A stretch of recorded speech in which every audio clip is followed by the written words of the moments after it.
झालेले. नंतर एम.एड शिक्षणशास्त्रामध्ये त्या मास्टर ऑफ एज्युकेशनमध्ये त्या गोल्ड मेडलिस्ट आहेत.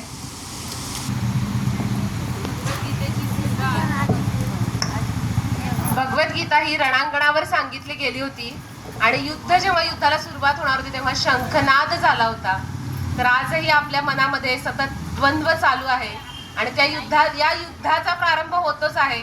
तर या युद्धावर आपण कशी मात करायची आहे, त्यामुळे हे आज आपण साक्षात भगवंताच्या सानिध्यामध्ये आपण पाहूयात, त्याची अनुभूती घेऊयात आणि म्हणून या युद्धाला सुरुवातही आपण शंखनादाने करूयात.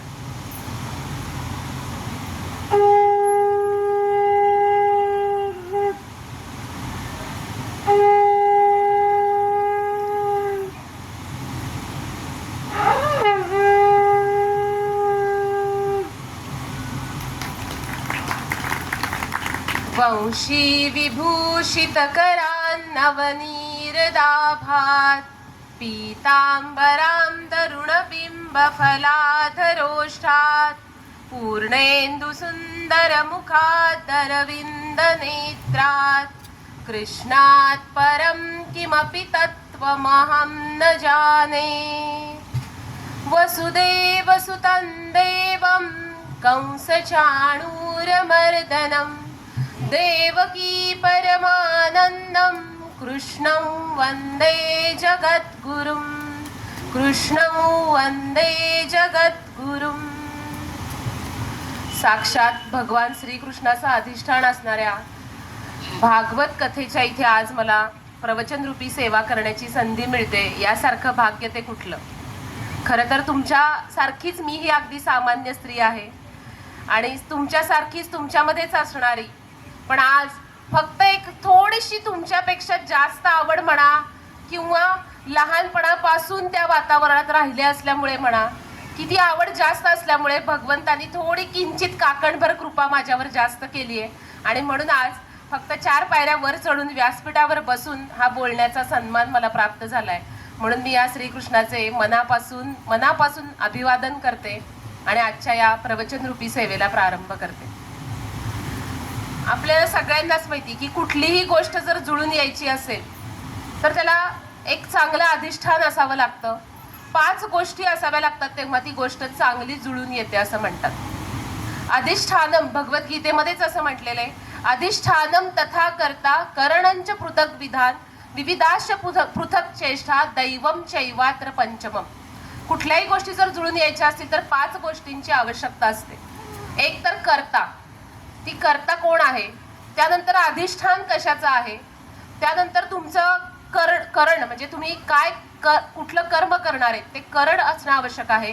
त्यानंतर त्यासाठी असणाऱ्या पृथक चेष्टा म्हणजे साधन काय आहे आणि त्या सगळ्यानंतर तुमचं दैव याच्यामध्ये सहाय्यभूत असेल तर त्या गोष्टी जुळून येतात.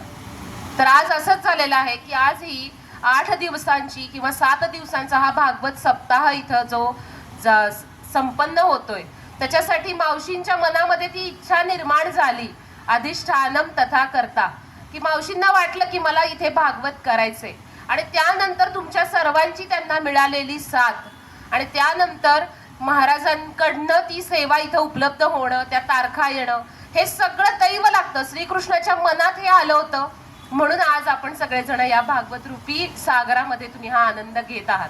त्यामुळे सगळ्यात पहिल्यांदा तुमच्या मनामध्ये तो विचार येणं आणि त्यानुसार ती कृती घडणं आणि भागवतासारख्या उपनिषदाचा आस्वाद गेले 2 दिवसापासून तुम्ही घेत आहात. आज 3रा दिवस आहे की भागवताच्या या भक्ती रसामध्ये तुम्ही प्रवास करत आहात आणि ह्याचा आनंद घेत आहात. आता भागवत म्हटलं तर बघा, तुम्ही आता सध्या सुद्धा बघताय की इतकं सुंदर रसाळ प्रवचन रोज तुम्ही ऐकताय, मधाळ वाणी आहे आणि श्रोता सुद्धा तुम्ही सगळेजण वेल्हाळ आहात आणि अशा या भागवत रूपी कथेचा तुम्ही आनंद घेताय. पण हे भागवत असं जर आपण म्हटलं तर भागवत हे उपनिषदाचं सार आहे आणि हे भागवत आपण जेव्हा पाहतो तेव्हा एखादी गोष्ट साधी आपणच लिहिलेली कविता असेल किंवा आपणच लिहिलेला एखादा लेख असेल आणि तो आपल्यालाच एकदा वाचला, 2दा वाचला, 3ऱ्यांदा वाचायला गेलं की नको वाटतं, आता मला माहीत झालंय त्याच्यामध्ये काय. किंवा एखादं पुस्तक हातात पडल्यानंतर सुरुवातीची जी उत्सुकता असते आणि त्यानंतर दुसऱ्यांदा ते पूर्ण पुस्तक वाचून झाल्यावर 3ऱ्यांदा ते हातात घेण्याची इच्छा क्वचित होते. पण भागवत गेले हजारो वर्ष झाले ते आपल्या जवळ आहे आणि अजूनही आपण तितक्याच आनंदाने त्या कथा ऐकतोय. म्हणजे त्याचं महत्व किती अनन्यसाधारण आहे की भागवतासारखं अनेक वर्षानुवर्षे चालत येणारं हे साक्षात श्रीकृष्णाचं वर्णन असणारं भागवत आहे. म्हणजे व्यासांनी इतके ग्रंथ लिहिले. आज आपण हे व्यासपीठ म्हणतो. व्यासपीठ हे व्यासांच्या विशाल बुद्धीवरून दिलेले. आपण म्हणतो भगवद्गीतेच्या सुरुवातीलाच आपण म्हणतो नमोस्तुते व्यास विशाल बुद्धे फुल्लारविंदा यतपत्र नेत्र येन त्वया भारत तैल पूर्णः प्रज्वालितो ज्ञानमय प्रदीपः. असं नमोस्तुते व्यास विशाल बुद्धे. इतके बुद्धिवान व्यास होते, इतक्या सगळ्या रचना केल्या होत्या, तरी पण कुठंतरी त्यांच्या मनामध्ये उद्विग्नता होती, उदासीनता होती. त्यांना वाटायचं असं काहीतरी मी केलं पाहिजे की ज्याच्यामुळे सगळ्यांना आनंद प्राप्त होईल. आणि त्या आनंदासाठी ते उद्विग्न असताना नारद तिथे येत आहेत आणि नारद त्यांना विचारतात की काय आहे तुमच्या मनामध्ये आनंद नाही दिसत आहे चेहऱ्यावरती. मग तेव्हा ते म्हणाले की मी एवढं सगळं केलं पण मला अजूनही तो आनंद गवसला नाहीये. आणि तेव्हा नारद त्यांना सांगतात की तुम्ही श्रीकृष्णाच्या कथा लिहा. आणि त्या कथा जेव्हा ते लिहितात तेव्हा हे भागवत जन्माला आलेले शुकाचार्यांच्या माध्यमातून. तर असं हे भागवत आहे आणि ह्या भागवताचं अधिष्ठान इतकं छान आहे. भागवत आपल्याला दोन मार्ग सांगतं. म्हणजे आपल्याला सगळ्यांनाच माहिती की पुराण, भागवत हे काय आहे? पुराण. पुराण जर त्याचा हिंदीमध्ये अर्थ घेतला तर पुराणा म्हणजे जुना होतं. पण जुनं होत असेल ते पुराण, पण पुराण कधीही जुनं होत नाही. पुरा नवम भवती असं म्हटलंय. पुराण म्हणजे पुरा नवम भवती, जे नेहमी नव होत जाते ते पुराण आहे.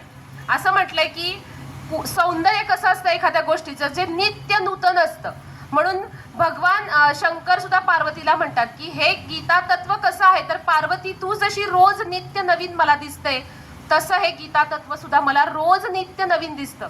आपण जेव्हा त्याच्या अभ्यासात बुडतो तेव्हा आपल्याला रोज नवीन नवीन अर्थ समजायला लागतात आणि असं वाटायला लागतं की मला अजून काहीतरी जाणून घ्यायचंय, मला अजून काहीतरी जाणून घ्यायचंय. तसं हे भागवताचं झालं. व्यासांनी जेव्हा भागवत लिहायला घेतलं आणि त्यानंतर ते त्या कथासागरामध्ये इतके आनंदित होत गेले. आणि म्हणून भागवत केल्यानंतर जो आनंद मिळतो तो शाश्वत आनंद आपल्या सगळ्यांना मिळतो, जो संसारामध्ये नाहीये. संसारामध्ये मिळतं ते सुख आणि भगवंतामध्ये मिळतं ते आनंद. आनंद आणि सुख हे समानार्थी शब्द नाहीयेत. सुख हे क्षणिक असतं. विशिष्ट गोष्ट प्राप्त झाली की सुख संपतं, परत ते हवं हवं हवं असं वाटायला लागतं. पण आनंद हा शाश्वत असतो, कायम टिकणारा असतो. आणि असा कायम टिकणारा आनंद कशामध्ये मिळाला तर भागवतामध्ये भगवंताला मिळाला. आणि असं भागवत इथं करतायत तुम्ही आणि गेले 3 दिवस झाले आपण ते सगळे ऐकतायत. प्रत्येक जण ह्या श्रवण सागरामध्ये बुडून गेलेला आहे. तर हे श्रवण करण्याचं सुद्धा जितकं पुण्य आहे त्यापेक्षा त्याच्यातनं मिळणारा आनंद हा अद्वितीय आनंद आहे. कारण आपल्या 18 पुराणांमध्ये जर बघितलं तर 4 लाख श्लोक आहेत. 4 लाख श्लोक. त्याच्यामध्ये मत्स्य पुराण, मार्कंडेय पुराण. मत्स्य पुराणामध्ये 9000 श्लोक आहेत. मार्कंडेय पुराणामध्ये 14000 श्लोक आहेत. भागवतामध्येच एकट्या भागवतामध्ये 18000 श्लोक आहेत. ब्रह्मपुराणामध्ये 10000 श्लोक आहेत. ब्रह्मवैवर्त पुराणामध्ये 18000 श्लोक आहेत. स्कंद पुराणामध्ये 81000 श्लोक आहेत. आणि हे सगळं आहे. ह्या सगळ्यांमधनं जे महत्वाचं उपनिषद जे आपण अगदी कायम सर्वजण ऐकले जातं ते म्हणजे भागवत आहे. इतकं भागवताचं महत्व आहे की श्रीकृष्णाच्या लीलाच आहेत. आपण सगळे लहानपणापासून ऐकलेलो आहे, तरी पण जो आनंद भागवतात मिळतो तो इतर पुराणांमध्ये आपल्याला मिळत नाही. आणि म्हणून जे पुराण म्हणतो आपण, पुरण तिथं न येतं, वरण तिथं न येत नाही, नच येतं. कारण र आणि श जिथं जुळले जातात तिथं न येतं. असं आपलं प्रत्येक गोष्टीचं सार काढायची आपल्याला सवय. त्यामुळे पुराण होत नाही. म्हणून भागवत हे पुराण आहे की जे नित्य नूतन आहे. कितीही जुनं झालं तरी ते आपल्याला तितकंच आनंद देणार आहे. म्हणून आपण सतत ते वाचत असतो. म्हणून 18 पुराणां व्यासनम वचनद्वय असं म्हटलेलं आहे. मग भागवत आहे हे आपल्याला 2 मार्ग सांगतं. मीच मोठा करा आणि मी छोटा करा असं म्हणतो. मीच मोठा करा म्हणजे काय तर हे विश्वची माझे घर. ज्ञानेश्वर माऊली असं म्हणून गेलेलं आहे की विश्वची माझे घर. विश्व हे संपूर्ण विश्व, वसुधैव कुटुंबकम म्हणजे हे संपूर्ण पृथ्वी हे माझं कुटुंब आहे. बघा ज्या माऊलींनी त्यांच्या आयुष्यामध्ये इतके हाल अपेक्षा सहन केल्या की साधं एक मांडे भाजण्यासाठी खापराचा तुकडा सुद्धा त्यांना समाजाने दिला नाही. ज्या समाजाने त्यांना वाळीत टाकलं होतं तेव्हा ते मुक्ताई तिथे आली आणि ती म्हणाली, ताटी उघडा ज्ञानेश्वरा. अशा ह्या माऊलींनी संपूर्ण जगासाठी ज्ञानेश्वरी रूपी भांडार आपल्यासाठी खुलं करून दिले. जे गीता तत्व संस्कृत मध्ये होतं, सामान्य जनांपर्यंत पोहोचलं नव्हतं, ते गीता तत्व आपल्यासाठी प्राकृत भाषेमध्ये, त्यावेळेसची मराठी, आता आपल्याला ती सुद्धा प्राकृत भाषा अवघड वाटते, तर त्यावेळेसच्या मराठीमध्ये त्यांनी करून ठेवलं होतं. म्हणजे इतकी माऊलींनी आपल्यावर कृपा केली. कुठलाही संत असं नाही की ज्यांना आपण आईची उपमा दिलेली आहे. संत, पुरुष संत आहेत ज्ञानेश्वर माऊली, तरी सुद्धा आपण त्यांना माऊली म्हणतो, कारण माऊली सारखं ते आपल्यावर प्रेम करतात, ह्या समाजावर प्रेम करतात, आणि म्हणून तेच म्हणू शकतात, हे विश्वची माझे घर. एखाद्या घरामध्ये आपल्या पूर्वजांचा फोटो असू शकतो, पण माऊलींचा फोटो हा प्रत्येक घरामध्ये पाहायला मिळतो. का बरं पाहायला मिळतो? कारण माऊलींनी हे विश्वची माझे घर, वसुदैव कुटुंबकम ही संकल्पना मांडली.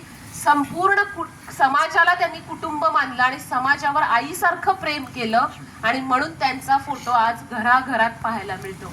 आणि अशी ही माऊली जिने आपल्यासाठी हे सगळं उघडं करून दिलेलं आहे. मग ही माऊली आपल्याला हे गीता तत्व सांगते. हे गीता तत्व म्हणजे भागवत जसे आपल्याला भक्ती शिकवते, भागवतामधल्याच एकादश स्कंधामध्ये जेव्हा अर्जुन आणि जेव्हा कौरव आणि पांडवांचं युद्ध सुरू होतं, त्या युद्धाच्या प्रसंगी भगवद्गीतेचा जन्म झालाय. 5000 वर्षापूर्वी भगवंतांनी कुरुक्षेत्रावर ही गीता सांगितली होती, आणि आजही आपल्याला ही गीता मार्गदर्शक ठरते. व्यक्तिमत्व विकासामध्ये तुम्ही कितीही आयुष्यामध्ये वेगवेगळे क्लासेस लावले तरी व्यक्तिमत्व विकास, पर्सनॅलिटी डेव्हलपमेंटसाठी ह्या भगवद्गीतेशिवाय पर्याय नाही. आज असं म्हटलं जातं की ह्या सगळ्या गोष्टी म्हातारपणी करायच्या असतात, पण मग म्हातारपणी कोण करतं या गोष्टी? जेव्हा सगळं काही संपलेलं असतं, ज्या जीवनामध्ये संघर्षच राहिलेला नसतो, समोर कुठलं आव्हानच नसतात, तेव्हा भगवद्गीता हातात घेऊन उपयोग नाहीये. भगवद्गीता कधी हातात आली पाहिजे? तरुणपणी. आणि म्हणून शाळांमध्ये हे शिक्षण देणं आज काळाची गरज आहे. कारण मधल्या काळामध्ये इंग्रजांच्या आक्रमणामुळे आपलं अध्यात्म आणि शिक्षण ही व्यवस्थाच आपण काढून टाकली आणि फक्त शिक्षण, भाकरी मिळवण्याचं शिक्षण दिलं गेलं.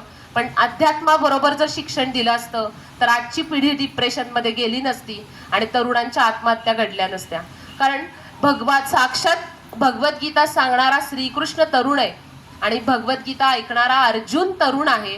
त्यामुळे भगवद्गीता ही तरुणांनी आत्मसात केली पाहिजे, कारण आव्हानं, चॅलेंजेस हे आपल्या आत्ताच्या आयुष्यामध्ये येत असतात, तेव्हा त्याला कसं सामोरं जायचं हे सांगणारी भगवद्गीता आहे. आणि भगवद्गीता म्हणजे काय? तर बघा, सुरुवातीच्याच पहिला अध्याय, भगवद्गीतेमध्ये एकूण 18 अध्याय. पहिला अध्याय आहे अर्जुन विषाद योग. विषाद सामान्यांना होतं ते दुःख, पण महापुरुषांना होतो तो विषाद. सुरुवात होते विषादापासनं, डिप्रेशनपासनं. अर्जुनासारखा महान योद्धा, धनुर्धारी अर्जुन, तो योद्धा सुद्धा डिप्रेशन मध्ये जाऊ शकतो. शेवटच्या क्षणापर्यंत म्हणतो की मी लढायला तयार आहे, मला द्रौपदीवर झालेल्या अन्यायाचा बदला घ्यायचा आहे. सगळी 18 अक्षणी सैन्य कोण घेणार? आजच महाराजांनी कथेमध्ये सांगितलं की दुर्योधन आणि अर्जुन जातात. दुर्योधन पायाजवळ बसतो कृष्णाच्या आणि अर्जुन डोक्याजवळ बसतो. साहजिकच उठल्यानंतर पहिल्यांदा कुठे लक्ष जाईल? झोपलेले आहेत ना श्रीकृष्ण झोपलेले आहेत. मग आपण झोपेत ना उठल्या उठल्या समोर आपलं लक्ष जाईल ना. मग समोर दुर्योधन बसलेला आहे आणि अर्जुन जवळ इथे बसलेला आहे. त्यामुळे डोळ्यातून दृष्टीच्या समोर कोण आले? दुर्योधन आले. तुम्हाला तसं वाटतंय, पण हे असं आहे. मी जे ऐकलं त्या कथेमध्ये असं आहे की आपण आता झोपलेलो, बघा झोपायची कंडिशन, आणि समोर उठल्या उठल्या समोर कोण दिसणार आहे? हा उशाशी बसलाय अर्जुन आणि श्रीकृष्ण समोर बसलेले. आणि त्यामुळे मग दुर्योधनाला विचारलंय की म्हणजे आता तुला आधी काय हवंय? तेव्हा दुर्योधन म्हणाला 18 अक्षणी सैन्य मला हवंय. आणि मग अर्जुनाकडे कोण राहतं? श्रीकृष्ण. म्हणजे ज्याच्या बाजूने श्रीकृष्ण आहे त्याचा विजय निश्चित आहे. मग त्यावेळी अर्जुन विषाद योगाच्या वेळी, म्हणजे मला असं सांगायचंय की जेव्हा अर्जुनासारखा धनुर्धारी योद्धा युद्धासाठी तयार असताना सुद्धा तो ऐन वेळेस गलित गात्र होतो. गांडीवम संस्त्रते हस्त्वा त्वक्षैव परिदह्यते. गांडीव म्हणजे धनुष्यबाण टाकून तो हतबल होतो आपलं सामान्य मनुष्याचंही असंच आहे. आपण शेवटच्या क्षणापर्यंत लढायचं म्हणतो, असं करेन तसं करेन म्हणतो, पण ऐन वेळेस आपण घाबरून जातो, हातपाय गळायला लागतात, घाम यायला लागतो, गलित गात्र व्हायला लागतो. आणि अशा वेळी श्रीकृष्ण आपल्याला भगवद्गीता सांगतात. इतकं भगवद्गीतेचं महत्व आहे. मग भगवद्गीता आहे तरी काय नक्की? तर भगवद्गीता ही धर्मक्षेत्र आणि कुरुक्षेत्र समजावणारी गीता आहे आणि ती गीता आपल्यामध्येच आहे. भगवद्गीतेमध्ये सुरुवातच आहे, धृतराष्ट्र उवाच. धृतराष्ट्राला एकच श्लोक दिलेला आहे, धर्मक्षेत्रे कुरुक्षेत्रे समवेता युयुत्सवः मामका पांडवाश्चैव किम कुर्वत संजय. धर्मावर म्हणजे रणांगणावर काय चाललंय तुम्हाला सांग. धृतराष्ट्र म्हणजे कशाचं प्रतीक आहे? धृतराष्ट्र हे अज्ञानाचं प्रतीक आहे. अतिशय अज्ञान धृतराष्ट्रामध्ये भरलंय. आणि धृतराष्ट्राचा विवाह कुणाशी झालाय? गांधारीशी. गांधारी म्हणजे जिने डोळ्यावर पट्टी बांधलेली आहे, म्हणजे जिला डोळे असूनही जिला दिसत नाही, म्हणजेच बुद्धीवर पट्टी बांधल्यानंतर जी कंडिशन होती ती. आणि मग धृतराष्ट्र आणि गांधारींचा विवाह झाल्यानंतर म्हणजे अज्ञानाचा डोळे झाकलेल्या बुद्धीशी विवाह झाल्यानंतर काय जन्माला येईल? तर वाईट वृत्ती जन्माला येईल. अज्ञानाशी झालाय ना विवाह, त्यामुळे 100 कौरव जन्माला आलेले. आणि त्याच्या विरुद्ध पांडव म्हणजे पांडू, पांढरा रंग म्हणजे शुभ्रतेचं प्रतीक, म्हणजे स्वच्छतेचं प्रतीक. स्वच्छता, शुभ्रता, पारदर्शकता जिथं आहे तो पांडू. आणि या पांडू म्हणजे ज्ञानाचं प्रतीक. ज्ञान हे सत्य असतं, ज्ञान हे शाश्वत असतं. आणि त्याचा विवाह कुणाबरोबर झालेला आहे? कुंती म्हणजे प्रज्ञेबरोबर झालाय. आणि माद्री म्हणजे हृदय. मग कुंतीपासून 3 मुलं झालेली आहेत. पहिला आहे युधिष्ठिर, दुसरा आहे अर्जुन आणि तिसरा आहे भीम. तर युधिष्ठिर म्हणजे निष्काम कर्माचं प्रतीक आहे. युधिष्ठिराने निष्काम कर्म सांगितलंय. अर्जुन हा विचारशीलतेचं प्रतीक आहे. कुठलीही गोष्ट तो विचारपूर्वक करतोय. म्हणून संपूर्ण भगवद्गीतेमध्ये अर्जुन प्रश्न विचारतोय आणि मग कृष्ण उत्तर देतोय. अर्जुन प्रश्न विचारतोय, कृष्ण उत्तर देतोय. अध्यायाची सुरुवात अर्जुनाने केलेली आहे आणि मग श्रीकृष्ण उत्तर देत आहेत. अतिशय चिकित्सक, विचारशील कोण आहे? तर अर्जुन आहे. आणि त्यानंतर साहस कोणाकडे आहे? तर भीमाकडे आहे. त्यानंतर माद्री म्हणजे हृदय, प्रज्ञा आणि हृदय, माद्री आणि कुंती. हृदयापासून 2 मुलं झालीत, अकुल. नकुल म्हणजे कधीही न हलणारा. अकुलता नाहीये म्हणजे जो कधीही व्याकुळ होत नाही, जो स्थिर आहे, जो स्टेबल आहे, तो म्हणजे नकुल आहे. स्थिर बुद्धीचा नकुल. आणि पुढे आहे सहदेव, म्हणजे साक्षात देव ज्याच्या बरोबर आहे तो सहदेव. सहदेव म्हणजे समर्पणाचं प्रतीक. जर आपल्याकडे हे 5 गुण आपल्या अंगात असतील तर कितीही वाईट गुण आपल्यामध्ये असतील तरी त्या 100 कौरवांना मारणारे 5 पांडव सफिशियंट आहेत, म्हणजे बास आहेत. मग हे 5 पांडव म्हणजे कोण कोण? तर सगळ्यात पहिला आहे युधिष्ठिर, म्हणजे निष्काम कर्म तुमच्यामध्ये असलं पाहिजे. दुसरा अर्जुन, विचारशीलता तुमच्यामध्ये असली पाहिजे. भीम म्हणजे साहस तुमच्यामध्ये असलं पाहिजे. नकुल म्हणजे तुम्ही स्थिर असले पाहिजेत, व्याकुळ नाही झालं पाहिजे, अनस्टेबल नाही झालं पाहिजे, स्थिर असलं पाहिजे. आणि पुढे सहदेव म्हणजे तुमच्यामध्ये समर्पण वृत्ती असली पाहिजे. हे 5 पांडव, ह्या 5 वृत्ती तुमच्याकडे असतील तर कितीही वाईट वृत्ती, कितीही वाईट 100 दुर्गुण तुमच्यामध्ये असतील, पण 5 चांगले गुण असतील तर तुमचा विजय निश्चित आहे. पण त्याच्यासाठी तुमच्या बरोबर कृष्ण असणं महत्वाचं आहे. कृष्ण म्हणजे कोण? तर बघा, आपण सगळीकडेच म्हणतो की यत्र योगेश्वर कृष्णो यत्र पार्थो धनुर्धरः तत्र श्रीर विजयो भूतीर ध्रुवा नीतीर मतीर मम. यत्र योगेश्वर कृष्ण, जिथं योगेश्वर श्रीकृष्ण असेल आणि जिथं अर्जुन असेल तिथं विजय निश्चित आहे. आणि म्हणून अध्याय सुरू होतो अर्जुन विषाद योगापासनं आणि संपतो मोक्ष संन्यास योगामध्ये. मोक्ष संन्यास योग म्हणजे तिथं मोक्ष म्हणजे मोहाचा क्षय जिथं झालेला आहे तो मोक्ष संन्यास योग. मोक्ष, मो म्हणजे मोह आणि क्ष म्हणजे क्षय, जिथं मोहाचा क्षय होतो. आणि म्हणून आपलं हे शरीर, हे युद्ध कुठं आहे तर आपल्यामध्येच आहे. आपलं हे शरीर म्हणजे युद्धाचं साधन आहे, हे रणांगण आहे. आणि याच्यामध्ये शरीरामध्ये 10 इंद्रिय आहेत, 5 ज्ञानेंद्रिय आहेत, 5 कर्मेंद्रिय आहेत. 5 ज्ञानेंद्रिय, 5 कर्मेंद्रिय आणि नंतर 11वं येतं ते मन. म्हणून शरीर, मन आणि बुद्धी जर आपण असा आलेख केला तर इथे शरीर आहे, 5 ज्ञानेंद्रिय, 5 कर्मेंद्रिय, इथं बुद्धी आहे, मन. आणि हे मन सगळ्याला कारणीभूत असतं. मध्ये मन आहे, इकडे बुद्धी आहे. मनाचं शरीराबरोबर आणि मनाचं बुद्धी बरोबर सारखं द्वंद्व चालू असतं, हे करू की ते करू, हे करू की ते करू. म्हणून बुद्धीचे पण परत 2 प्रकार आहेत, स्थिर बुद्धी आणि सूक्ष्म बुद्धी. स्थिर बुद्धीमध्ये चांगलं वाईट, शुभ अशुभ, सकाम निष्काम असं सतत स्थूल बुद्धीमध्ये द्वंद्व चालू असतं.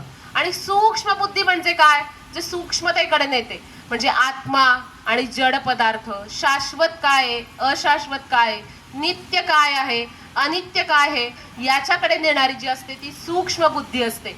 आणि मग आपलं हृदय तयार करण्याचं काम इथं केलं जातं. मन एव मनुष्याणाम कारणम बंध मोक्षही. फक्त मनच त्याला कारणीभूत असतं.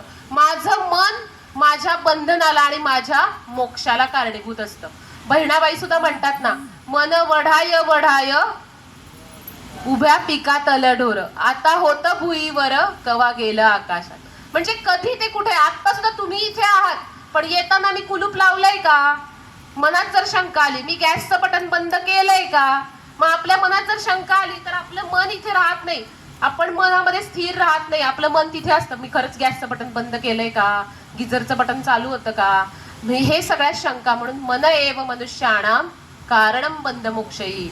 आणि म्हणून या मनावर जर तुम्ही कंट्रोल केला तर तुम्हाला तुमची बुद्धी साथ देते आणि मग शरीर तुमचं पंच ज्ञानेंद्रिय आणि पंचकर्मेंद्रिय चांगल्या मार्गाने चालायला लागतात. आणि म्हणून आपण पाहिलं की खरं युद्ध कुणामध्ये आहे तर आपल्यामध्येच आहे. धृतराष्ट्र हे अज्ञानाचं प्रतीक आहे, गांधारी ही डोळ्यावर पट्टी बांधणारी स्त्री आहे, पांडू म्हणजे आपलं ज्ञान आहे, कुंती आणि माद्री यांच्या पोटी निर्माण झालेल्या म्हणजे प्रज्ञा आणि हृदयाच्या पोटी निर्माण झालेले हे 5 पुत्र म्हणजे युधिष्ठिर, नकुल, अर्जुन, सहगोल म्हणजेच निष्काम कर्म विचारशीलता हे आहे. आणि यांचं हे युद्ध जर आपल्याला जिंकायचं असेल तर भगवंतानी भगवद्गीतेमध्ये 18 अध्याय सांगितलेले. त्याच्यातले पहिले 6 अध्याय जे आहेत ते आपल्याला कर्मयोग सांगतात. पुढचे 6 अध्याय जे आहेत, 7वा अध्याय ते 12वा अध्याय आपल्याला भक्तियोग सांगतात आणि 13वा ते 18वा अध्याय आपल्याला ज्ञानयोग सांगतात. मग याच्यामध्ये सुद्धा तत्त्वमसी, छांदोग्य उपनिषदामध्ये असं म्हटलंय तत्त्वम असी. म्हणजे काय की तत् म्हणजे गॉड आहे आणि त्वम म्हणजे सेल्फ आहे आणि असी म्हणजे त्याच्या बरोबर आहे. म्हणजे काय, God is equal to self, म्हणजे तुमच्यामध्येच तो बसलेला आहे, जो नित्य नूतन आत्मा, जो वासांसी जीर्णानी यथा विहाय नवानी गृह्णाती नरोपराणी तथा शरीराणी विहाय जीर्णान नन्यानी संयाती नवानी देही. म्हणजे तो फक्त हे देह बदलून दुसरं शरीर धारण करणार आहे. आणि म्हणून जर तुम्ही स्वतःला समजून घेतलं तर आपण भगवंतापर्यंत म्हणजेच मोक्ष संन्यास योगापर्यंत अगदी सहज जाऊ शकतो. आणि म्हणून भागवत जसं आपल्याला भक्ती सांगतोय तसं भगवद्गीतेमधला 12वा अध्याय आपल्याला भक्ती शिकवतोय.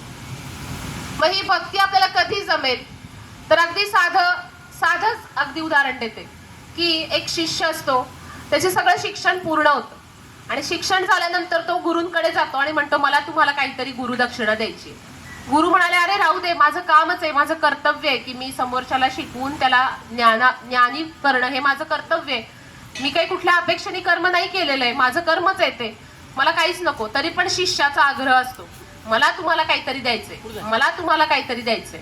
ते म्हणतात ठीक आहे द्यायचंच आहे ना, मग तू तयार केलेली एखादी वस्तू मला दे. मग शिष्य जातो, घरी जातो, दूध बघतो, दुधाचे पदार्थ वगैरे काही आपण काय देऊ शकतो गुरूंना, पण दूध मी तयार केलं नाही, कसं काय देणार मी दूध. मग म्हणतो आता मग मी काय देऊ. मग पदार्थ आणखी असे अनेक पदार्थ बघतो, पण हे सगळं वनस्पती त्यांनीच निर्माण केल्या, फुलं पानं सगळं त्यांनी निर्माण केलं, पाणी त्यांनी तयार केलं. अशी कुठलीच वस्तू नाहीये की जी मी तयार केलीये, मी ती गुरूंना देईल म्हणून. मग तो गुरूंकडे जातो आणि म्हणतो ह्याच्यातनं पण गुरूंना मला काहीतरी शिकवायचंय. आणि मग तो गुरूंच्या पाया पडतो आणि म्हणतो की मी 2 दिवस झाले या गोष्टीवर खूप विचार केला, पण अशी कुठलीच वस्तू नाहीये की जी मी तयार केलेली आहे, सगळं भगवंतानीच तयार केलेलं आहे. मग ते म्हणतात नाही आहे एक वस्तू, विचार कर. तो म्हणतो काय, तरी त्याला सुचत नाही. मग तो माफी मागतो, नाही मला समजत नाहीये काय, मी काही असं काय मी तयार केलंय. तर म्हणतो तो मी तू तयार केलेला आहे. म्हणजे हा जो मी आहे, हा अहंकार, हा जो इगो आहे, तो आपण तयार केलेला आहे. आणि गुरु म्हणतात की तो मी तू मला अर्पण कर. अशी कुठली वस्तू आहे की जी तू तयार केली आहे ती मला अर्पण कर. म्हणून मग आपण काय तयार केलाय, मी तयार केलाय. म्हणजे मी चांगलं बोलते, हा अहंकार जर मला आत्ता आला तर तो अहंकार माझा मी इथं अर्पण केला तर तो मी इथं दिल्यासारखं होईल आणि मग आपल्यावर गुरु कृपा करतील. आणि म्हणून हा मी जो आहे तो मी आपण घालवला पाहिजे. बघा, एकदा की ने श्रीकृष्णाच्या गोपिकांना आणि बासरीला अहंकार निर्माण झाला. म्हणजे गोपींना काय वाटायला लागलं, बासरीविषयी मत्सर निर्माण झाला की बासरी श्रीकृष्णाच्या अगदी ओठापर्यंत जाऊन पोहोचली. असं काय बासरीमध्ये आहे जे आमच्यामध्ये नाहीये? आम्ही सुद्धा अविरत श्रीकृष्णाची भक्ती करतो, पण बासरी तो कधी मुकुटात खोचतो, कधी कमरेजवळ खोचतो, कधी ओठावर घेऊन त्याच्यातून सुंदर म्युझिक काढतो, संगीत निर्माण करतो. आणि आम्ही मात्र अशीच, आम्ही पण तुझ्यासारखीच भक्ती करतो. कारण गोपी गीतामध्ये साक्षात भगवंताला, ब्रह्मदेवाला गोपी मूर्ख म्हणतात. भगवंत गोपी असं म्हणतात की अरे ब्रह्मदेवा, जयती ते धिकम जन्मना व्रजहा श्रेयत इंदिरा शश्वदत्रही. म्हणजे काय की म्हणजे प्रत्येक एक एक श्लोक, आपल्याकडे तितका वेळ नाहीये कारण मला आल्या आल्याच मंजुश्री मॅडमने सांगितलं की तुम्हाला अर्धा ते पाऊण तास मिळणार आहे. मी तर अगदी भरपूर तयारी करून आले होते, त्यामुळे जास्त बोलता येणार नाही. पण मग गोपी गीतामध्ये भगवंताला साक्षात गोपी असं म्हणतात की तू आमच्या डोळ्यावर या पापण्या का निर्माण केल्यास? तू पापण्या निर्माण केल्यामुळं आम्हाला पापण्यांची उघडझाप करावी लागते आणि त्या उघडझापीमुळे तू आमच्या डोळ्यासमोरून जातोस. इतकी भक्ती करणाऱ्या या गोपी, त्यांना बासरीविषयी एकदा मत्सर निर्माण झाला. तेव्हा बासरी त्यांना उत्तर देते, माझ्या संपूर्ण अंगावर छिद्र आहेत, माझ्या संपूर्ण अंगावर मी छिद्र आहेत. अशी जेव्हा छिद्र असल्यामुळं मी पूर्णतः मोकळी आहे, माझ्यामध्ये आत आणि बाहेर कसलाही भेद नाहीये. आणि तसं ज्या दिवशी तुम्ही पूर्णपणे मोकळ्या होताल, म्हणजे इकडून जर फुंकलं तर तिकडून आवाज निर्माण होईल, तसं तुम्ही पूर्ण काम, क्रोध, लोभ, मद, मोह, मत्सर या षडरिपूंपासून जेव्हा तुम्ही मोकळे व्हाल, तेव्हा तुम्ही माझ्यासारखं स्थान तुम्हाला मिळेल. आणि म्हणून मला स्थान कुठं मिळालंय? ओठाजवळ मिळालंय. अधरम मधुरम, ज्या श्रीकृष्णाचं वर्णन आपण करतो, अधरम मधुरम नयनम मधुरम. आपल्याकडे वेळ कमी असल्यामुळे आपण नाही घेऊ शकणार जास्त, पण मग इतका सुंदर आहे श्रीकृष्ण. आणि मग अशा श्रीकृष्णाच्या जवळ तुला बसायचं स्थान मिळतंय आणि मी अशी आहे, तेव्हा बासरी असं वर्णन करते. आणि म्हणून बासरी निर्माण होताना सुद्धा ती कधीही पंचमी, बघा मीच्या तिथी कुठल्या कुठल्या आहेत? पंचमी, अजून कोणती? सप्तमी, अष्टमी, नवमी, दशमी या तिथींना बासरी बनत नाही. कारण त्याच्यात काय येतो? मी येतो. म्हणून ज्या दिवशी तुमच्यातला मी जाईल त्या दिवशी भगवंत तुमच्या जवळ येतात आणि त्या दिवशी आपल्याला खरं भागवत कळायला लागतं आणि खरी भक्ती कळायला लागते. म्हणून भगवंताला काय अर्पण करायचंय? तर माझा मी अर्पण करायचा आहे. मग हा मी अर्पण करण्यासाठी 9व्या अध्यायामध्ये आपल्याला भगवंतानी स्वतःच सांगितलंय. मग पत्रम पुष्पम फलम तोयम यो मे भक्त्या प्रयच्छति तदहम भक्तु परुतम अश्नामी प्रयतात्मनः. मग मला तू अर्पण कर म्हणतायत. काय अर्पण कर? पत्र म्हणजे पान अर्पण कर, कुठल्याही झाडाचं पान. मग आपण कोणकोणतं पान वाहतो?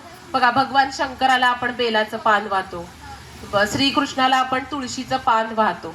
मग हे पान तुम्ही मला वाहा. मग हे पान मी निर्माण केलंय का? बघा, हे पान भगवंताने निर्माण केलंय, याच्यात आपलं काहीच कर्तृत्व नाहीये.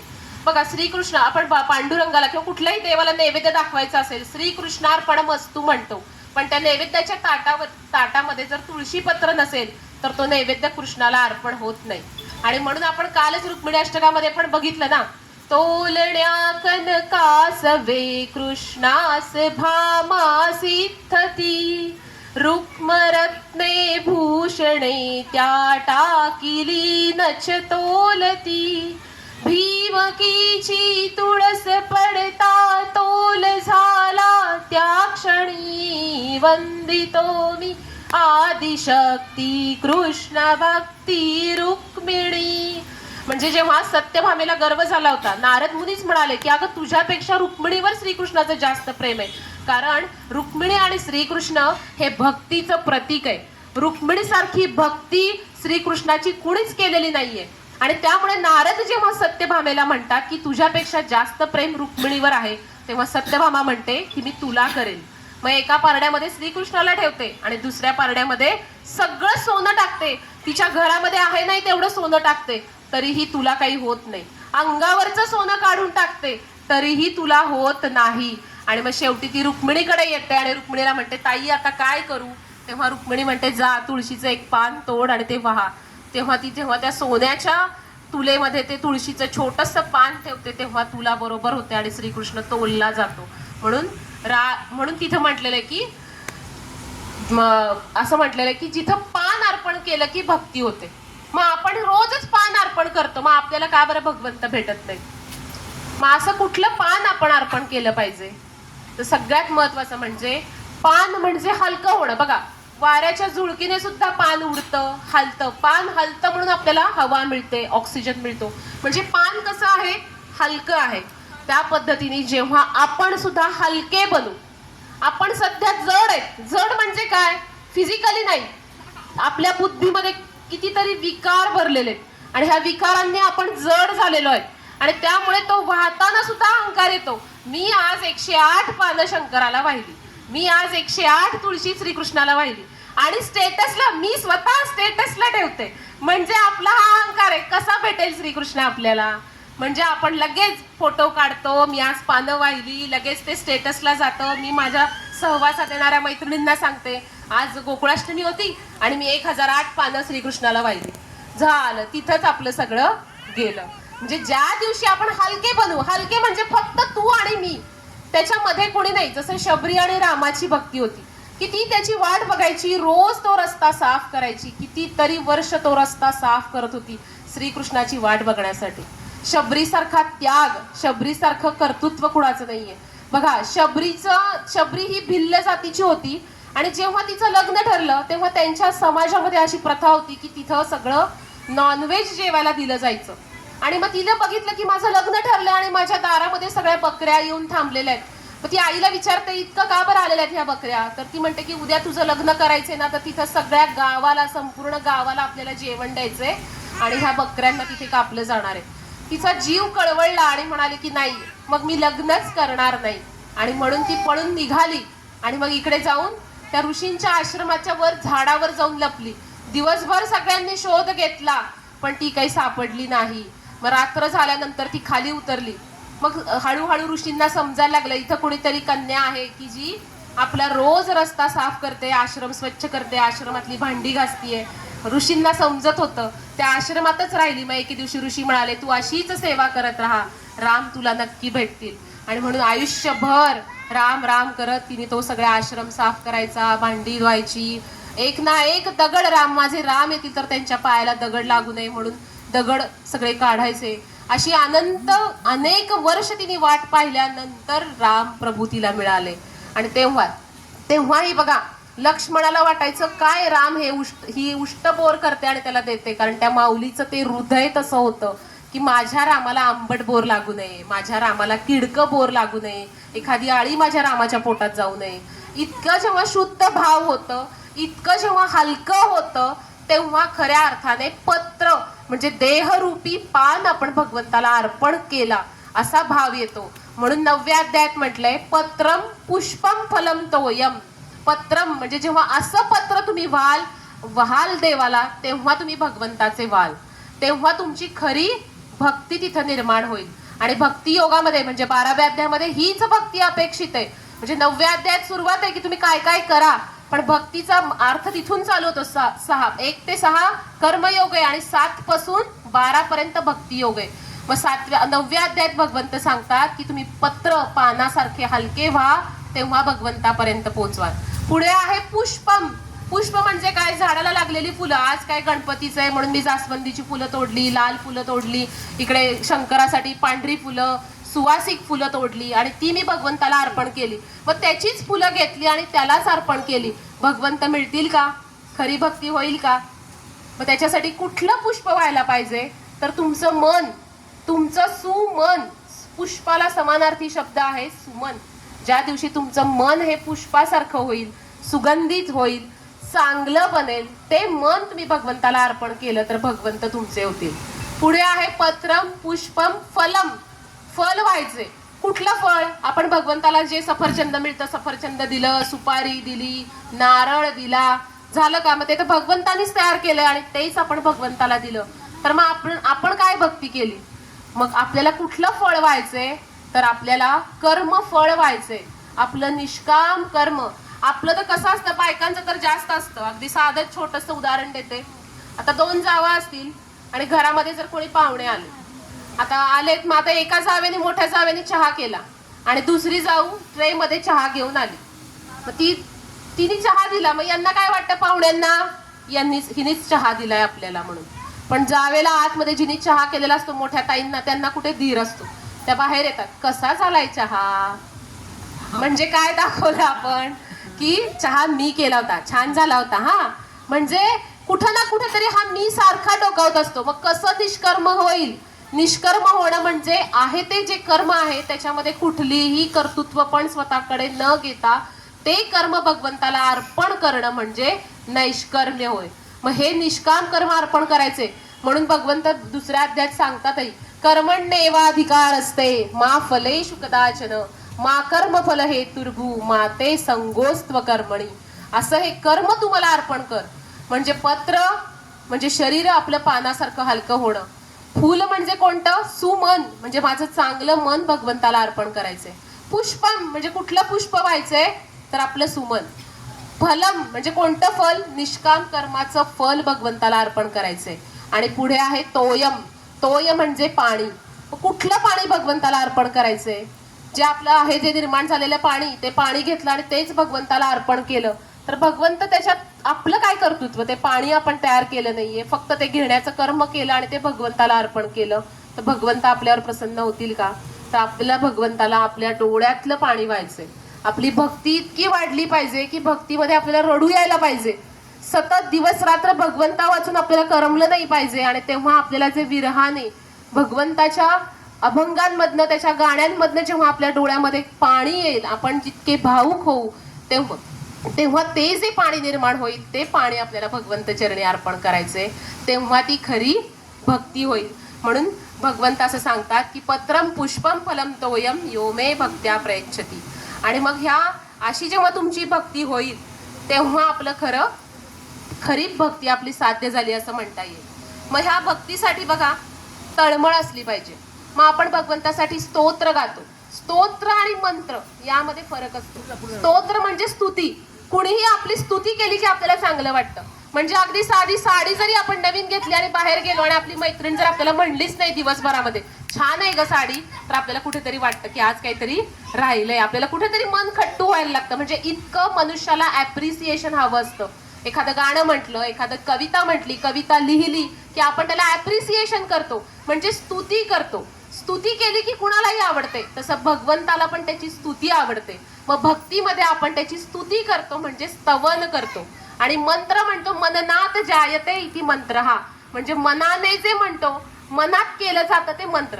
मनामध्ये समजा आमटी चांगली झालीये आणि आवडलीये पण सांगितलंच नाही आमटी खूप छान झालीये, तर कळणार कसं? म्हणून स्तुतीची गरज असते की आज आमटी खरंच खूप छान झाली हा, म्हणजे सांगणं. तसं भगवंताची स्तुती करणं, स्तवन करणं, मग ते आपण अभंगांमधनं, अष्टकांमधनं, गीतांमधनं, अभंगांमधनं आपण भगवंताची स्तुती करत असतो आणि त्या स्तुतीने भगवंत प्रिय होत असतात.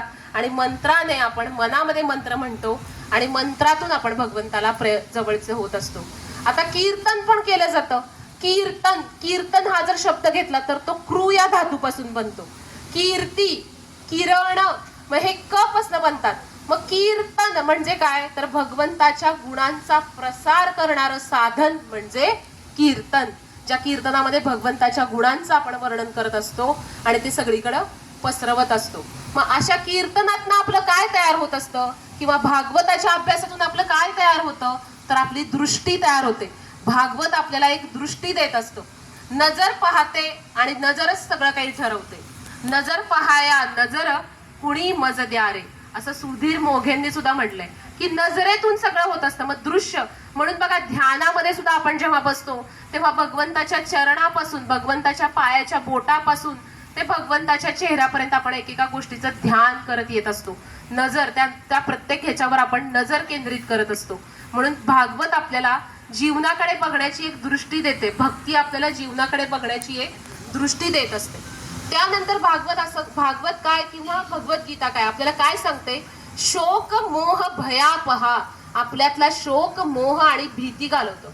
आज जर आपल्या सगळ्यांचं म्हणजे माणसाची एक आदिम भावना काय आहे तर भीती.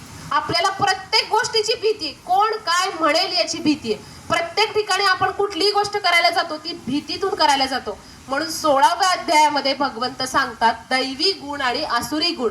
16व्या अध्यायामध्ये अध्यायाचं नावच आहे दैवासुर संपद विभाग योग. म्हणजे काय? दैवी गुण आणि आसुरी गुण.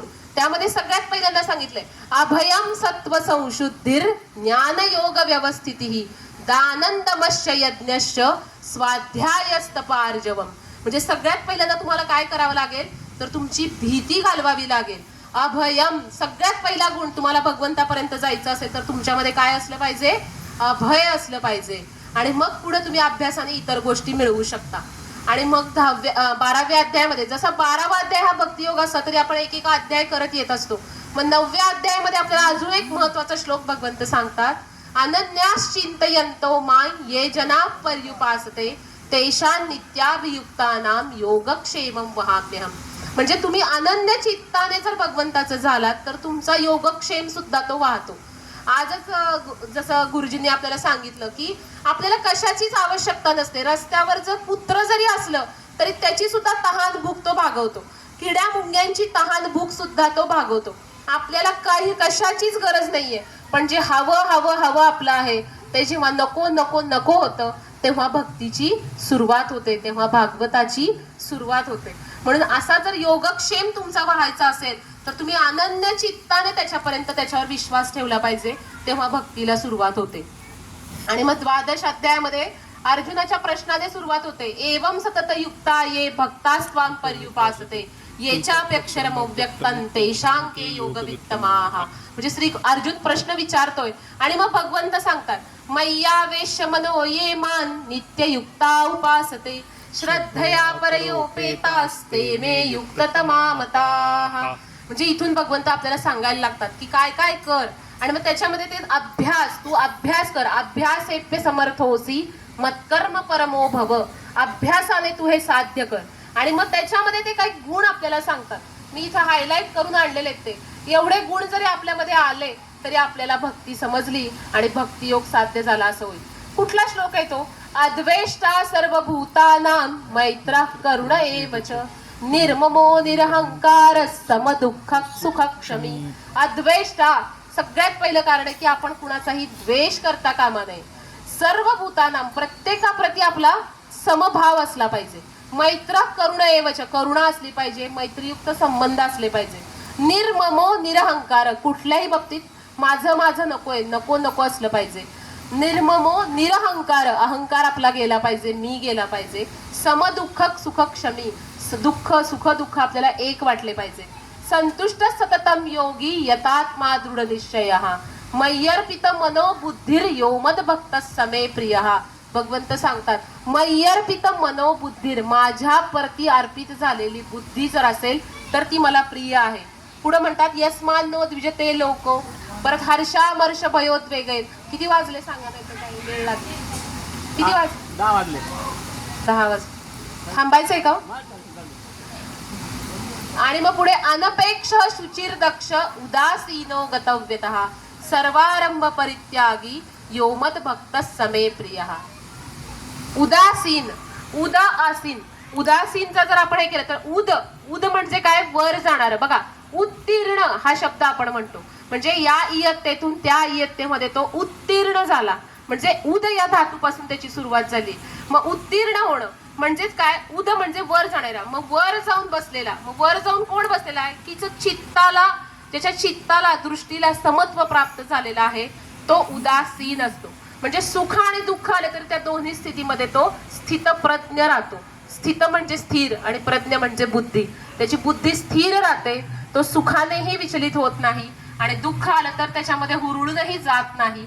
असा जेव्हा बनतो तेव्हा तो उदासीन बनतो. आणि म्हणून इथे भगवंत म्हणतात की अनपेक्ष शुचिर दक्ष ज्याला कसल्याही अपेक्षा नसतात आणि तो उदासीन असतो. सर्वारंभ परित्यागी योमद भक्त समे प्रियः यो न रिष्यति न द्वेष्टि न शोचति न कांक्षति शुभाशुभ परित्यागी भक्तिमान्य समे प्रियः. शुभ आणि अशुभ यांचा त्याग ज्यांनी केलेला आहे असा भक्त मला प्रिय असतो. समशत्रौ च मित्रे च तथा मानापमानयोः. मान आणि अपमान त्याला समान वाटायला लागलेले असतात.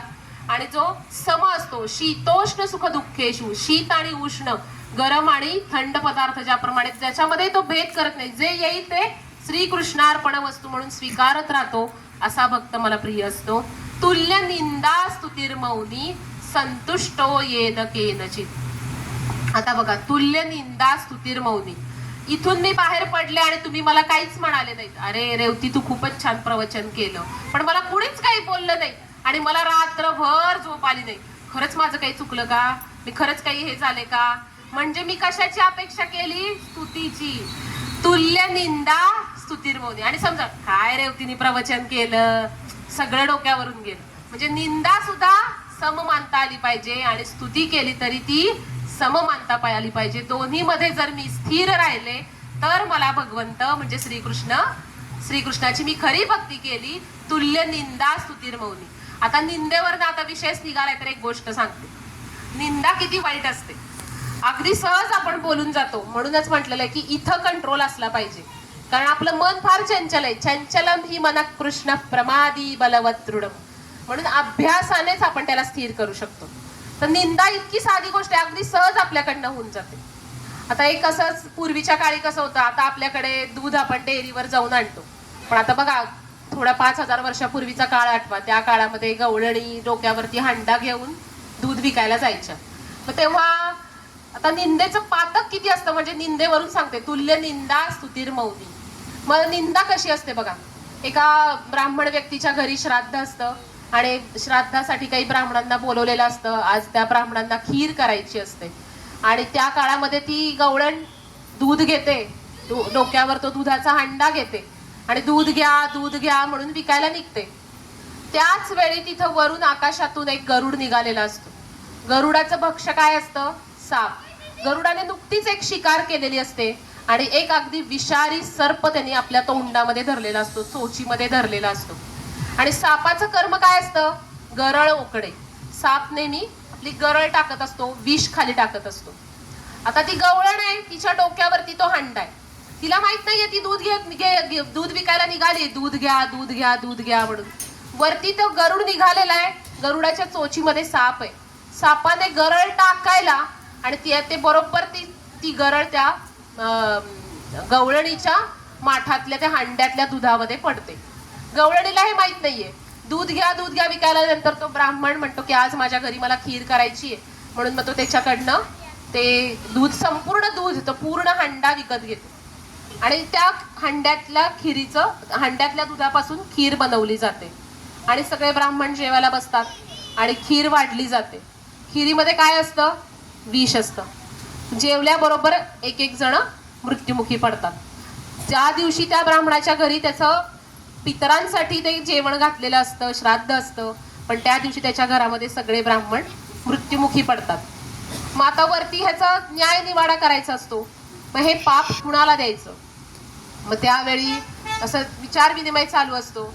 मग तेव्हा ते म्हणतात की ह्याचं पाप त्या लोकांना जायचं की जे बाहेर कट्ट्यावर बसून या ब्राह्मणाची चेष्टा करत होते, त्या ब्राह्मणाला नावं ठेवत होते की बघा आज यांनी एवढं श्राद्ध केलं, खीर केली आणि इतक्या जणांना मारलं. मग ह्याचं पातक कुणाला द्यायचं? निंदा करणाऱ्या त्या लोकांना द्यायचं. का द्यायचं? कारण यात त्या सापाचा दोष नाहीये. सापाचं कामच आहे विष ओकणं. गरुडाचा दोष नाहीये, कारण गरुडाने शिकार केलेली, गरुडाने सापाला पकडलं. गवळणीचा दोष नाहीये, गवळणीला कसं काय पातक देणार? ती तर तिचं काम करत होती, दूध विकायचं. सापाची गरळ त्या दुधामध्ये पडली, त्यामुळे गवळणीला दोष देऊन उपयोग नाही. मग ब्राह्मणाला दोष देऊयात, पण ब्राह्मणाचा हेतू तर चांगला होता. आज माझ्या वडिलांच्या प्रित्यर्थ श्राद्ध आहे आणि त्यानिमित्त मी ब्राह्मणांना जेवू घालतोय. मग त्याचाही उद्देश त्यालाही माहित नाहीये की या दुधामध्ये विष आहे, म्हणजे या चौघांना पाप देता येत नाहीये. मग हे पाप कुणाला गेलं? तर जे निंदा करत बसलेले होते की बघा आज एवढ्यांना बोलवलं आणि इतके जणांना मारलं, कशाला असं करायचं, कशाला तसं करायचं. आणि ह्या सगळ्या निंदेतून जे पातक घडलं ते त्या लोकांना लागलं. म्हणजे सगळ्यात जास्त पातक कशाचं असतं? निंदेचं असतं. म्हणून निंदा करायची नाही. आणि म्हणून भक्ती, तुम्हाला जर भक्तियुक्त अंतःकरण जर बनवायचं असेल तर काय केलं पाहिजे? तर आपण तुल्य निंदा स्तुतिर्मौनी. आपली सुद्धा निंदा झाली तरी तिथेही सम राहिलं पाहिजे, स्तुती झाली तरी सम राहिलं पाहिजे. तुल्य निंदा स्तुतिर्मौनी संतुष्टो येन केनचित. दोन्हीमध्ये तुम्हाला सम राहता आलं पाहिजे. सुख आलं तरी सम, दुःख आलं तरी सम. अनिकेत स्थिर मतीर, मती म्हणजे बुद्धी. अनिकेत स्थिर मतीर भक्तिमान मे प्रियो नरहा. असा भक्तियुक्त अंतःकरणाचा नर किंवा मनुष्य मला प्रिय असतो. ये तू धर्म्यामृतमिदं यथोक्तम पर्युपासते श्रद्धाना मत्परमा भक्तास्ते तीव मे प्रियाः. असा हा आपला 12वा अध्याय आहे. आणि या 12व्या अध्यायामध्ये भगवंत आपल्याला असं सांगतात की असा भक्त मला प्रिय होतो की जो तुल्य निंदा स्तुतीर मौनी मानणारा असतो. आणि म्हणूनच आपण असं म्हणतो की 3 गुण याच्यामध्ये सांगितलेत. मग हे अशी स्थिती जर आपल्याला निर्माण करायची असेल तर आपल्याला काय करावं लागेल. तर जेव्हा आज परीक्षिताचा विषयच निघाला होता, तर परीक्षिताला जेव्हा स्थान दिलं होतं, म्हणजे कली जेव्हा आला, महाराजांनी सांगितलं की अधर्म आणि गाय आणि बैल रूपी जेव्हा धर्म आणि अधर्म जिथं चाललेली गोष्ट, तेव्हा ह्या कलियुगामध्ये कलीला स्थान कशामध्ये दिलं गेलं होतं. द्यूत जिथं असेल, मद्य जिथं असेल, व्यभिचार जिथं असेल, हिंसा जिथं असेल, तिथं कली असतो. आणखी कशामध्ये कली असतो. रजोगुणामध्ये कली असतो. भगवंत इथे 17व्या अध्यायामध्ये आपल्याला सात्विक, राजस आणि तामस आहार सांगतात. आपल्याला जर भगवंताचा चांगला भक्त बनायचा असेल तर आपल्यामध्ये 3 गुण, त्याच्यामध्ये सात्विक गुण आपला वाढला पाहिजे, तेव्हा आपण भगवंताचे प्रिय होतो. मग कली कुठं बसलाय. रजोगुणामध्ये बसलाय. हवं हवं हवं जे वाटतं ते नको नको होणं म्हणजे तिथे रजोगुण आहे. आणि मग आता ही बघा, आपण सात्विक, राजस आणि तामस दिवसातून या 3 गुणांमध्ये फिरत असतो. म्हणजे सकाळची वेळ सात्विक असते. बघा, आपण सकाळच्या वेळी शक्यतो आपण खूप पॉझिटिव्ह वातावरणामध्ये असतो. सकाळी पहाटे 4 ते 9 वाजेपर्यंतचा वेळ. आपण कधी कुणाचं असं मुद्दाम वाईट करायला जात नाही. बघा, सकाळी दारात रांगोळी काढलेली असते. कुणी वाईट हेतूने जरी आला तरी ते शुभचिन्ह बघून त्याच्या मनामध्ये चांगले विचारच यायला लागतात. सकाळ सकाळ कुणी एखादा चाकू जरी घेऊन आला, नाही मी आता या व्यक्तीचा खूनच करेल, पण दारामध्ये आला, छान तुळशी वृंदावन आहे, तिथे उदबत्ती लावलेली आहे, छान दारामध्ये रांगोळी काढली आहे, तर ती सुरी त्याची आपोआप खिशामध्ये जाते आणि कुठेतरी तो फक्त 4 शिव्या हसडून जाईल. म्हणजे ही वृत्ती सकाळी बनते. म्हणजे सकाळी आपण सगळेजण सत्वगुणामध्ये असतो, म्हणून आपला सत्वगुण वरती असतो. त्यानंतर आपण पुढे ऑफिस टाइम असतं, म्हणजे रजोगुण, म्हणजे सतत काम करत राहतो. का बरं, हवंय सगळं, मग सतत काम करायला लागतो 9 ते 6 ची वेळ. आणि 7 नंतर आपला तमोगुण वाढायला लागतो. आणि ह्या प्रत्येक काळामध्ये एक संधी येते, म्हणून आपण त्याला संधी, आणि त्या काळात आपण संध्या करत असतो. म्हणून त्रिकाल संध्या असं म्हटलंय की 3 काळातली ती संध्या, जो चेंजिंग पिरियड असतो. संध्याकाळ म्हणजे आपण बघा, संधी प्रकाश जिथं असतो, म्हणजे संध्याकाळची वेळ, की 2 प्रहर बदलतात, त्याच्यातला मधला वेळ तो संधी प्रकाश असतो. आणि म्हणून 2 कन्सेप्ट इथे सांगितल्यात की इलिमिनेशन आणि आयसोलेशन. इलिमिनेट म्हणजे कुठलाही व्यवसाय, कुठलाही काम म्हटलं तर इलिमिनेट द हॅझार्ड्स, म्हणजे एक तर ते काढून टाका, किंवा इलिमिनेट द ह्युमन, त्या माणसाला तरी काढायचं किंवा त्या दुष्प्रवृत्तीला तरी काढायचं. किंवा आयसोलेशन म्हटलंय, आयसोलेशन म्हणजे आयसोलेट द हॅझार्ड, म्हणजे संकटाला तरी काढायचं, किंवा आयसोलेट द ह्युमन, किंवा त्या माणसालाच काढायचं. मग असं जर असेल तर इथं आपल्याला काय सांगितलंय की isolate the hazard and isolate the human, म्हणजे दोन्ही केलंय. म्हणजे आपल्यातले वाईट पण काढलेले आणि आपल्यामध्ये चांगल्यांची स्थापना केली. असं जिथं होतं तिथं भक्ती होते. म्हणून 17व्या अध्यायामध्ये सात्विक, राजस आणि तामस आहार सांगितलाय. असा आहार जर आपण घेतला, चांगला अभ्यास जर आपण केला, तर 18व्या अध्यायामध्ये करिष्ये वचनम तव, अर्जुन म्हणतो नष्टो मोह स्मृतिर्लब्ध्वा त्वत्प्रसादान मयाच्युत, करिष्ये वचनं तव, आता मी तुझं वचन पालन करेल. आणि मग असा आपला सगळा मोह निघून जातो आणि मग आपण देव बनायला लागतो. म्हणजे मग कसं बनायला लागतो, संन्यास घ्यायची गरज नाहीये. 18व्या अध्यायामध्ये संन्यासाचं वर्णन केलंय. तर संन्यास ही एक वृत्ती आहे. अंगावरती भगवे कपडे घालणं म्हणजे संन्यास नाहीये. उदाहरणच द्यायचं झालं तर पाण्यात नाव की नावेत पाणी. बघा, आपण संसारामध्ये आहोत, संसारात राहूनच आपल्याला परमार्थ करायचंय. रामदास स्वामी सुद्धा म्हणाले प्रपंच करावा नेटका, प्रपंच चांगलाच करायचा आहे. सगळ्या संतांमध्ये संत एकनाथ महाराज असे होते की जे अतिशय श्रीमंत होते, त्यांच्या घरामध्ये रोज पुरणपोळी व्हायची. म्हणजे आजच्या काळामध्ये आपण फक्त सणावारांना पुरण करतो, पण संत एकनाथांच्या घरी रोज पुरणपोळी असायची. त्यामुळे असं कुठेही म्हटलं नाहीये की तुम्ही संत आहात, संन्यासी आहात म्हणजे तुम्ही गरीबच असलं पाहिजे, म्हणजे तुम्ही त्यागच केला पाहिजे. तुमच्याकडे जे आहे ते तुम्ही चांगल्या मार्गाने घेणं आणि ते चांगल्या मार्गाने दान करणं याला सुद्धा तितकंच महत्व आहे. आणि ह्याचं उदाहरण म्हणजे संत एकनाथ आहेत.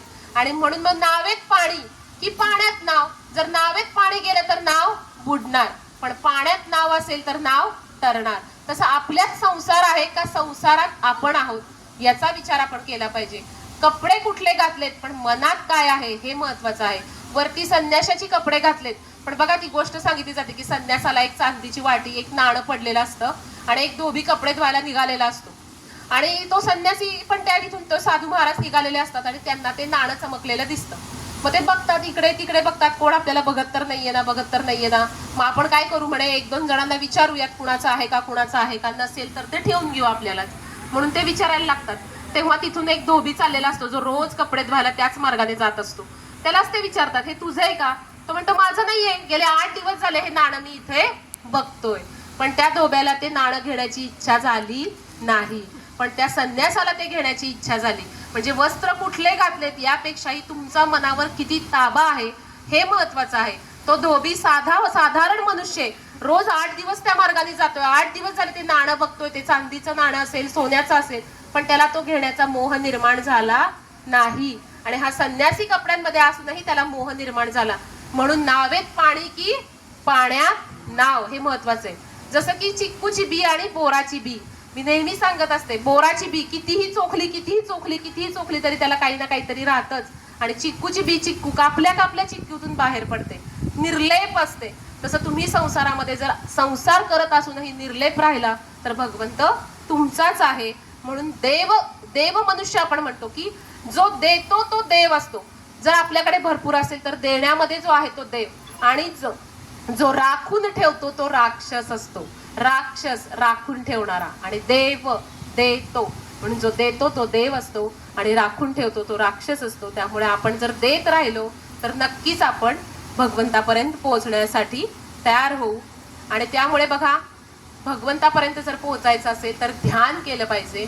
म्हणून आपल्याला गीतेमध्ये आत्मसंयम योग सांगितला आहे. भक्ती मार्गातला तो एक स्टेप आहे, ती एक पायरी आहे की ध्यानातून तुम्ही भगवंतापर्यंत जायचंय. म्हणून बघा, हरिपाठाची सुरुवात सुंदर ते ध्यान उभे विटेवरी करकटावरी ठेवून या. म्हणून मग तुम्ही ते क्षणभर लावायचंय. देवाची द्वारी उभा क्षणभरी, दिवस रात्र भक्ती करायची गरज नाहीये, हातामध्ये माळ घेऊन बसायची गरज नाहीये. एक क्षण, निमिषभर मोटके, अगदी निमिषभर जरी तुम्ही दिलं तरी भगवंताला पुरेस आहे. क्षणभर जरी दिलं तरी भगवंताला पुरेस आहे. म्हणून बघा, देवासमोर काढणारं वर्तुळ आणि दारात काढणारं वर्तुळ यात फरक असतो. देवासमोर जे वर्तुळ काढतात ते बाहेरून आत जातं, आणि दारात जे वर्तुळ काढायचं असतं ते आतून बाहेर जातं. म्हणजे आपल्या वृत्ती बाहेर आहेत का आतमध्ये आहेत याला महत्व आहे. आपण संसारात राहून बाहेरून आतमध्ये जेव्हा येतो तेव्हा आपण देवापर्यंत पोहोचतो. मग हे आपलं, मी मगाशी सांगितलं की शरीरातच धृतराष्ट्र आहे, शरीरातच कौरव आहेत, शरीरातच पांडव आहेत, आणि हे द्वंद्व युद्ध सारखं चालू आहे. मग आपल्याला ही चांगली बुद्धी, चांगली वृत्ती मिळवायची असेल तर आपल्याला बाहेरून आतला प्रवास चालू करावा लागेल. आणि म्हणून महर्षी पतंजलींनी जे 8 योग सांगितले, यम, नियम, आसन, प्राणायाम, प्रत्याहार, धारणा, ध्यान आणि समाधी. समाधीपर्यंत पोहोचायचंय, पण मधल्या स्टेप्स आहेत. यम तुम्हाला जमला पाहिजे, नियम जमला पाहिजे, आसन, मग धारणा तुमची कशाबद्दल झाली आहे त्याच्यानंतर ध्यान झालं पाहिजे, बाहेरून आतला प्रवास तुम्ही साध्य केला पाहिजे. तेव्हा तुम्ही भगवंतापर्यंत पोहोचाल. निर्विचार व्हाल तेव्हा भगवंत तुम्हाला प्राप्त झाल्याशिवाय राहणार नाही. आपल्याकडे जास्त वेळ नाहीये, त्यामुळे जे काही थोडंफार सांगण्याचा प्रयत्न केला त्याच्यामध्ये अगदी शेवटची एक गोष्ट सांगते आणि थांबते की भागवतामध्ये वेगवेगळ्या कथा आहेत. आपला इतिहास जो आहे, इतिहास आपल्या लवकर लक्षात राहत नाही. कुठलंही साल जर म्हटलं, 1940 साली काय झालं, कुठला सत्याग्रह झाला, कोणतं आंदोलन झालं, हे आपल्या लक्षात राहत नाही. सणावड्या लक्षात राहत नाहीत. कुणीतरी मजेत सुद्धा असं म्हटलंय, साल काढतात तीही साल, म्हणजे ही साल लक्षातच राहत नाहीत. म्हणून इतिहास हा विषय सगळ्यांना बोर वाटतो किंवा आवडत नाही, कारण तो साल आपल्या लक्षात राहत नाहीत किंवा त्या क्रांती लक्षात राहत नाही. पण शिवाजी महाराजांचा इतिहास आपल्याला आवडतो कारण तो कथारूपमध्ये सांगितला गेलाय. म्हणून आजही आपण शिवाजी महाराजांचा इतिहास आवडीने वाचतो. तसं भागवत हे कथांमधनं आपल्यापर्यंत आलेलं आहे. मग ह्या कथांमध्ये काय असतो? संवाद असतो. वाद नसतो, संवाद असतो. मग संवादासाठी दोन गोष्टी, दोन व्यक्ती जवळ असाव्या लागतात, तेव्हा संवाद बनतो. आणि नेहमी असं बघतो की बघा, शंकर पार्वती कैलासावर बसून गप्पा मारत होते, श्रीकृष्ण आणि रुक्मिणी झोक्यावर बसून गप्पा मारत होते. म्हणजे त्या काळात म्हणजे पती पत्नींना एकमेकांना वेळ देत होते. आणि दुसरी गोष्ट, त्यांच्यामध्ये संवाद होता, वाद नव्हता. मग एकदा जसं की पार्वतीने शंकराला प्रश्न विचारला होता की भगवान विष्णूच्या बरोबरीचं नाम कुठलं आहे, तेव्हा राम रक्षेमध्ये म्हटलेलं आहे बघा, शेवटचा अक्षर सहस्त्रनाम तत्तुल्यम राम नाम वरानने. विष्णूच्या 1000 नावं, सहस्त्रनाम तत्तुल्यम, 1000 नावांच्या बरोबरीनं कुठलं नाम आहे, राम. हे 2 अक्षरी नाम आहे. हे कशातून निर्माण झालं, शंकर आणि पार्वतीच्या संवादातनं. पार्वतीने शंकराला प्रश्न विचारले आणि त्या प्रश्नात शंकराने जे उत्तर दिलं त्याच्यामध्ये म्हटलंय सहस्त्रनाम तत्तुल्यम राम नाम वरानने. म्हणजे त्यांच्या चर्चा सुद्धा अशा असायच्या की त्या चर्चेतून सामान्य लोकांचं भलं केलं जावं. तसं श्रीकृष्ण एकदा रुक्मिणीला म्हणतात की तू ना खूपच वेडी ठरलीयस माझ्याशी लग्न करून. माझ्यामध्ये असं काय पाहिलंस तू, मी तर सगळ्यांकडनं हारलो आहे म्हणे. मी असा कृष्ण आहे की माझा सगळीकडे पराजय झालाय आणि तू मला वरलंयस म्हणे. तुझ्यासारखी मूर्ख तूच आहेस म्हणे की तू माझ्याशी लग्न केलंयस. असं ते रुक्मिणीला उपहासात्मक बोलायला लागतात. कृष्ण रुक्मिणीला म्हणतात की तू खरंच अविचार केला आहेस, तू अविचाराने मला वरलं आहेस. मी तर सगळ्यांना घाबरून समुद्रात येऊन बसलो, म्हणजे मी तर पळकुट आहे. बघा, आपण म्हणतो रणछोड दास, म्हणजे रण सोडून तो निघालाय, म्हणून श्रीकृष्णाचं एक नाव काय आहे, रणछोड दास. मग मी सगळ्यांपासून पराजित झालोय, मी सगळ्यांना घाबरून मी इथे समुद्रात येऊन बसलोय, लपून बसलोय, मला कुठले मार्ग माहित नाहीयेत. असं मी असताना तू माझ्याशी लग्न केलंयस, असं ते रुक्मिणीला म्हणतात. मग रुक्मिणी म्हणाली हो बरोबर आहे. रुक्मिणी खूप हुशार पण असते, त्यामुळे ती म्हणते बरोबर आहे. भागवतामध्ये प्रकृती आणि निवृत्तीचा विचार सांगितलाय. तर ती म्हणते की तुम्ही जगाचे ईश्वर आहात, मी तर फक्त प्रकृती आहे. तुम्ही जगाचे ईश्वर आहात असं रुक्मिणी म्हणते.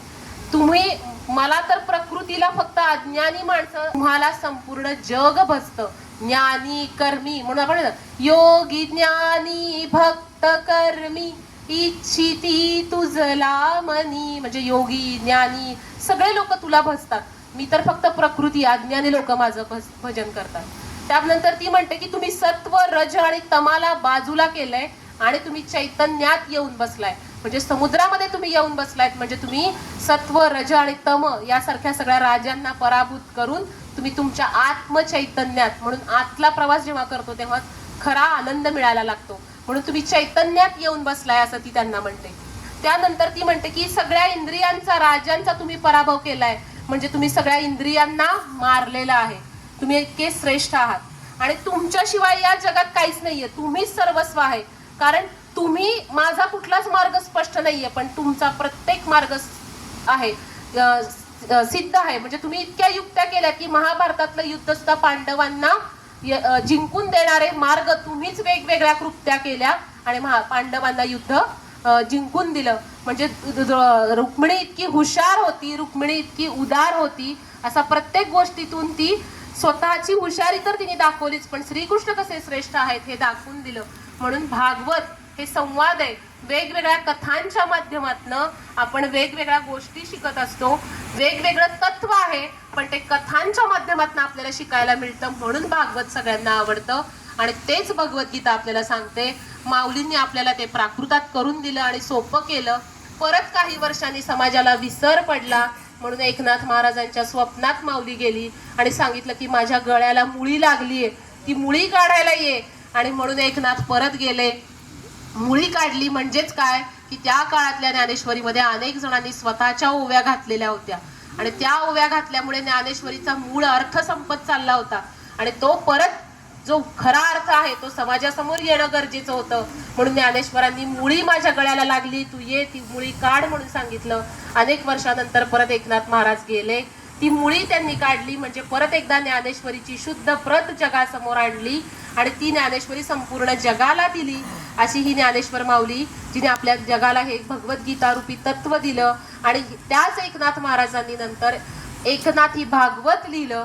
त्या भागवताच्या माध्यमातून परत एकदा समाजासमोर भागवत वेगळ्या साध्या सोप्या भाषेमध्ये आणलं आणि त्या ग्रंथाची मिरवणूक काशीमध्ये निघाली होती. ज्या पंडितांनी त्या ग्रंथाला विरोध केला होता त्या ग्रंथाची दिंडी काशीमध्ये निघाली. असं ते एकनाथी भागवत आणि आपण सगळेजण घेत आहोत हा आनंद भागवताचा. आणि आज हा भक्ती आणि भागवत यांचा हा योग जुळून आला आणि ज्या माऊलींनी आपल्याला भक्ती सांगितली अशा माऊलींची कृपा सगळ्यांवर हो, अशा श्रीकृष्णाची कृपा सगळ्यांवर हो.